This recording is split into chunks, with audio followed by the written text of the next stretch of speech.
Real Madrid Ispaniyaga sayohat boshlanish arafasida turibman. Mana bu men olgan narsalarim. Ishoninglar, juda ham ichimda g'alati hissiyotlar o'tyapti.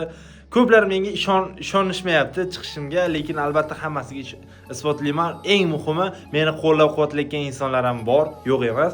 Men uchun ikkita bayroq muhim. Birinchisi O'zbekiston, o'zimizning ona vatanimiz bayrog'i bo'ladigan bo'lsa, ikkinchisi Real Madrid. Buni bilgan biladi, bilmagan o'zi biladi. Xo'sh, ikkita Real Madrid formasini oldim, bitta sportivkasini oldim, voy. Men bu emblemani o'zi ishoninglar, uncha-muncha joyda hal qilib qo'yadi-da. Bu meni birinchi sayohatim bo'lgani uchun menga yordaminglar kerak. Ya'ni nima tarafdan? Men Power Bank oldim.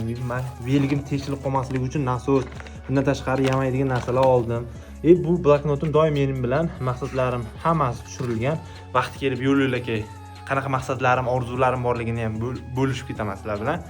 Menga kerakli yordaminglar. Kommentariyada yozib qoldiringlar, nimani o'zim bilan olib olay. Men juda ko'p narsani oldim deb o'ylayapman, lekin balkim olmagan narsalarim ham bordir. Agar siz sayohat qilgan bo'lsangiz yoki sayohatga chiqqan tanishingiz bo'lsa, yo'l davomida uzoq safarga ko'proq nima kerak bo'ladi?